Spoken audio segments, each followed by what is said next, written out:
everybody, Basilray from VapeLink, and today we're going to take a look at the eVic now that version 1.1 of the firmware is officially out. So I got some notice this morning from Mr. Dave Dorn on Twitter that the firmware was out, and of course I ran out and grabbed it. There's a cat on me. Oh my god, it's time to go to a close-up. Alright, so here is the eVic. It's a pretty simplistic looking device. Let me pop this atomizer off here, set that to the side. So it is just a basic tube mod. It has one button, which is this silver guy here on the back, and then it has this ring which you twist back and forth, and it's spring-loaded so it'll spring back into place. And this kind of uses as an up and down control. So the unit itself does separate into three pieces. Oops. There is the body tube, and word on the street is that there's an 18350 version of this out. Russ has one. I've never seen one for sale, but I haven't looked too hard. So it is marked to say Ovale, and it does say eVic on the bottom of the tube. The odd thing here is in the top, it has this kind of white piece where the battery would go. Now I'm using a 2000 milliamp hour AW battery. So I'm going to slide this in. You can see it kind of fits right up in here. The nipple top on the battery fits in there. Makes a connection here with the positive post. So this all goes on top. Pretty basic here. Nothing too crazy as of yet.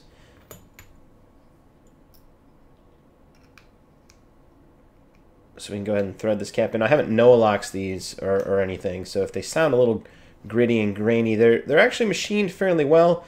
But just that metal on metal sometimes is a pretty awful sound.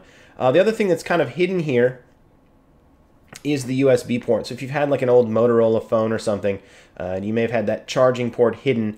It's kind of held in place, and it may be a little bit tricky to get out. So what you kind of have to do is take a fingernail here, bloop, yank it out, and it's held in place by a little piece of rubber, like a little rubber string here, just like a cell phone would be. And this will unveil your micro USB charger. So it's nice to see that they've gone to that kind of standard. That's what pretty much every non-Apple phone is using now. So to get to the menu system, you're going to tap 5 times. 1, 2, 3, 4, 5. Now I have some problems here with taps sometimes not registering when I press the button. Let me go ahead and turn off this autofocus. I think we're in good shape now. So 1, 2, 3, 4, 5. See? There. Took that 6th press to get in there. So I'm going to go ahead and turn the power on. To cycle through the menu, you turn this wheel back and forth. So I'll choose power on. You see the Ovale logo. Then you're going to see the date and time. No atomizer because I don't have one on top. Recommended power, even after the firmware update, constantly says 5.2 watts, which is just stupid. Nobody wants to vape at 5.2 watts. So again, you press the button, the display lights up. You'll see up here your puff counter versus puffs remaining. That's kind of your lifetime puff counter versus puffs remaining. Your battery percentage, mine is at 57%. Current wattage setting, I've set to wattage. You can change this by turning the ring. And in firmware 1.1, this is now locked into 11 watts. In the 1.0 version of the firmware, even if you wanted to set a wattage here, when you got back to the main display like you were going to use the device, it showed you only the ability to change voltage. So let's go ahead and set this back here. Again, to get to the menu, tap 5 times. 1, 2, 3, 4, 5. And we've got sleep, which is just going to put the device to sleep. It would be 5 taps to wake it up. Power off, turn the power off.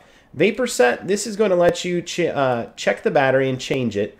It has settings for a 2200 milliamp hour versus 2600 milliamp hour battery. I'm using a 2000 milliamp hour battery, so go figure there. Go back into vapor set though, and you can go to switch, and you can change between VW and VV. Probably going to look a little hard to see here on the camera, but VW on the bottom, VV on the top for wattage or voltage. Going by their standby mode. Calendar is going to let you set the date and time. Come on. Exit out of that. Puff info. Whoops. And this is where it gets confusing. Because sometimes when you're going through the menu system, trying to get through this is kind of odd. So you can set your puff counter, reset your puff counter, show your total puffs. or exit. Again, if you care about puffs. When you get into device, this will show you your atomizer resistance if you have one. So I don't have one on here. It's going to show me nothing. Going to device, the temperature of the device, user info. It's going to show Basilray douchebag, age 47, just like Grim Green mentioned. Naturally, that's what I would have it set at. I'm sure the Vapors Forum crowd is going to have a heyday with that one. Then when you get in here and you go to version, this is going to show you whatever version of the firmware you have. I've got mine set at version 1.1. So, so far, so good, right? It's relatively easy to get figured out. The confusing part is remembering your button taps on the menu system. Here's where all bets are off. So right now, I'll show you here the atomizer reading that I have on here.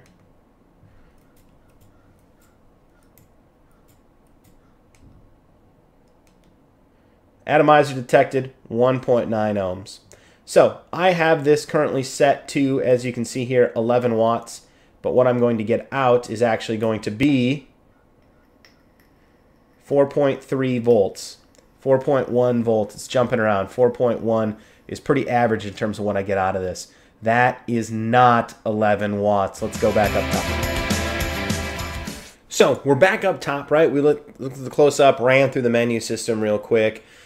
Gave a sneak peek at what's coming. So version 1.1 of the firmware really hasn't fixed the problem with the eVic. And I've been holding off on this video. In fact, I haven't even watched Phil's video yet just because I had a feeling the firmware was going to be out really soon and I wanted to at least give the device a chance to get one firmware upgrade before I put any official thoughts out here on camera. I guess we talked about it on VapeLink, but before I put a formal review in. So I have this set right now to 5 volts with a 2 ohm atomizer. Look what I'm going to get out. 4.25. If I bring this down, let's bring it down to 4.6. There we go. 4.6. Getting 4.2. Let me bring it down to 4.4. 4.1. So you're going to get about 4.1, 4.2 out, which is not 11 watts, which seems to be the new cap. So if I take this atomizer off and I get into the menu, let me set it back to wattage. Oops. Wattage, exit. And let me go ahead and crank this thing up. And we'll see how high we can get it here. It's going to be a little hard to read, I'm sure. Doesn't help that I'm jingling and jangling around. Oh, sweet.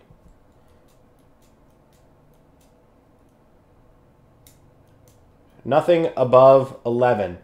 Now, in the old firmware, the original firmware that came on this, you could go in, set it to wattage. The display would constantly show voltage. You could set a wattage, and it said that it was up to 13. If you look in the My Vapor Record software, it says the max wattage is 15 watts. So somebody who's coding the actual software, the user interface part of things, the guy who's writing the software that runs on the device in the background, and whoever worked on version 1.1 of the firmware, these guys are not on the same page. And this is really pretty disappointing at the price point that Ovale is charging here, right? So, bottom line, even if now you might be saying, oh, well, you've only got a 2 ohm atomizer, get something a little bit higher. So let's go to a 2.9 ohm atomizer. This is the best thing, I think. So there's 2 substantial changes with version 1.1 of the firmware. You now can truly set wattage on the device with the ring here when you're in operation mode. And whenever you put on an atomizer and hit the switch, it detects the atomizer resistance. I'm not sure if you saw that. Let me go back in here. So I'm going to put this on, tap the button, and notice it flashes up really quick. It actually reads the device and shows you the resistance right off the bat. Now, it also seems to do some sort of max wattage calculation here. So I have it the 3 ohm atomizer at 2.9 on here, and I can't get my wattage set higher than 8.6. But if I go back and set it to voltage, so let me go back in here. So I'm going to go to Vapor Set, switch to variable voltage, exit out of there, and tap this now. I have this set at 4.9, but I can crank this up to 5, and I can crank it down. When I put it up to 5, what am I going to get? 5.2, which still is, it's more than 8.6 watts. It's actually going to be about 9 watts, right around there. But that's the problem, right?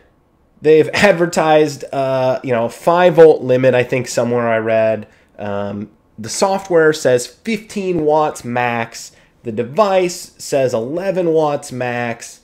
The number 13. So it just, nobody really seems to know if there is a problem here with the software. At least in the reviewing community, none of us are really entirely positive. Is there a problem with the amperage output of the device? Or is it a software problem? Now, we've seen some changes here in version 1.1 of the firmware, but these changes still aren't enough, I think, to make this like a must-buy device. Having the micro USB charging, having the ability to upgrade the firmware, and the ring, it's all kind of novel. The display is nice. It's similar. It's not the same. It's similar to kind of the style of the display on the Zigelli Z-Max. But is this worth $100+ for what essentially amounts to, when you stop and think about this, original lava tube functionality, right? So even though it's going to tell you it's delivering one thing, it's delivering something else. So I still have this set to 5 volts here on my 2 ohm atomizer. So let me swap all this around. 5 volts, 2 ohms.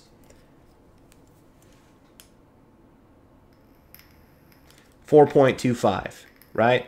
But when you get back to the display, come on, it still shows 5 volts. So it's kind of just like the original lava tube in that it's going to give you whatever voltage it can based on what, to me, looks to be about a 2 to 2.2 amperage limit in the device. And it's going to tell you it's giving you what it's set at. The wattage functionality, setting that is a little bit wonky. The max I could set is 8.6 for a 3 ohm atomizer. I'm getting 8.9. I'm not going to put a lot of time into giving you fancy charts. I'm going to just tell you that the functionality of this isn't where it needs to be. And either one of two things I think needs to happen. Either another firmware needs to quickly come out to fix this once and for all, or get us to a point where we can, get to whatever the max amperage output limit is. Or they need to simply say, this thing is never going to go above 2 amps and you're going to have to live with it. I think as a consumer, you need to know one of those two things before this gets a true must-buy or must-wait-and-see. We're still kind of shrouded in this must-wait-and-see category. Not really sure how we go about determining that. This was shipped out to Sensefield, who bounced it over to me, I believe, by Ovale. So I'm not financially invested in this one, but I want to make sure that you know about these kinds of things even after the much anticipated firmware update. Speaking of which, let me show you how to run that firmware update, and that's what I'm going to leave you with in the video. From there, it's going to be up to you to decide if this is something you want to spend your monies on here at the end of the year. Christmas time, budgets are tight. Maybe you got some Christmas cash coming in your way. You want to buy something. You got to decide here. For my money, if I were to drop $100+ on this, I would probably look elsewhere right now until either 1.2 or 2.0 or whatever version of the firmware comes out and that addresses it, or they flat out say, this is the limit to what we've got. But if you love the form factor, you like the packaging, you like this kind of twisty ring, and the big step up with this over other devices, again, is this micro USB charging. Maybe that's worth it to you. Then by all means, this might be a decent, out and about device for you. But for me, I'm going to cling on to my ProVary, onto my Darwin, and I'm going to wait and see. So I'll leave you with that. Leave you with the quick video here where we take a look at the software and how to run that firmware update. And from there, you're on your way. So here we are in Internet Explorer 10 in Windows 8 out at the Ovale USA website, which I don't know why I tried to move the mouse up there and point to the URL because I have the screen size too small for you to see it. So the first thing you would need to do if you haven't already done so is install this My Vapor Records software. The download for that is here. when you do that, if you're using Windows 7 or Windows 8, I would highly suggest that you save the file, then right-click on it, choose Run as Administrator to run that installation. To download the firmware, pretty simple. We're going to click the button for firmware download, which will link you out to the file. The file is zipped up, so here you can see, do you want to open or save firmware version 1.1.zip? I am going to choose open. For me, it's going to open up in WinRAR. For you, it may not, depending on what your compression, decompression utility of choice might be. I'm going to actually just extract this to my desktop for right now. And I've already got a copy there. I've already done this just to make sure everything was on the up and up. So from there, I would browse out in Windows Explorer to my desktop. So I will choose desktop here. Find the code bin file. We're going to right-click and choose cut on this. And I'm going to show you where it needs to go, and I'll put the actual file path in the description on this video as well. So for me, I have it installed to my C drive in Program Files under My Vapor Record. There's a subfolder here named Hex, so I'm going to right-click, paste that file here, and once that is done, you can see the file is now sitting in a Program Files My Vapor Record into the Hex subfolder. So from here, we can close this window, plug in my eVic, boop, boop, boop, doop, and the My Vapor Record software should pop up. Now, I don't know where it went. Let's try this again. Alright, it didn't want to load for me, so I will run the software manually. There we go. So normally by default, when you pop on your device, it should pop this up. It didn't for me, so I just ran the program. You have two options when you get here. You have only charging, which does exactly as it says it does, only charge. You also have See My Vapor Record. This is going to get you actually into the software. That's what we need to choose to run this firmware upgrade. Let me drop this down a bit. So here we've got a few basic things we can do. We can choose Get Data from eSig. What that's going to do, it's going to pull back each of your puff counts and the voltages and resistance that was set there. You've got user information. This is where you can kind of personalize the display on the device. So Nick Green was correct. I obviously have mine set to say Basilray douchebag age 47. I don't know how he knew that. If you go to current status, it will show you your software version, serial number, total puffs taken. You can always reset that puff counter back to 0 if you like.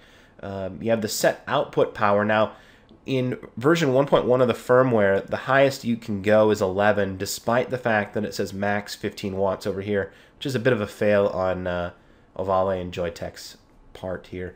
Current voltage setting, 4.4, 2.44 amps. Again, I haven't seen 2.4 amps out of this thing yet.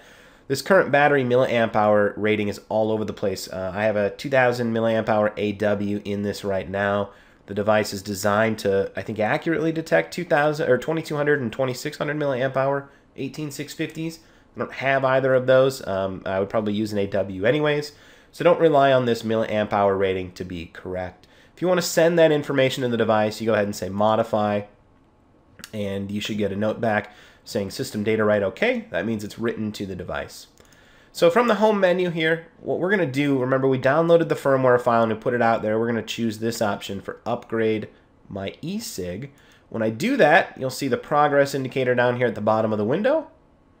And you should get a notice that the data has transmitted to the device. So at this point, if you were still running 1.0 and you've gone through this now and you do this on your machine, you'd be running version 1.1. The other thing we can take a look at is statistics. It's really the only other thing that's left in the software. When you go to statistics, you can look, by default, it goes to voltage, show you your voltage over a month's time. So here's kind of the various voltage settings that I've been at. You can also set this to week or day. You can also go to puffs, which will show you your puffs over time, I guess, if you're interested to see how much you've been vaping. I don't like to quantify it by puffs, but hey, you might. Then you can also check out resistance, which will show you the resistances that have been on the device and how many puffs have gone to each resistance. So there you go. Quick look at the software. Really, the only thing I get out of this is this option to upgrade my eSig. The rest of it's kind of just window dressing for me to the basic functionality.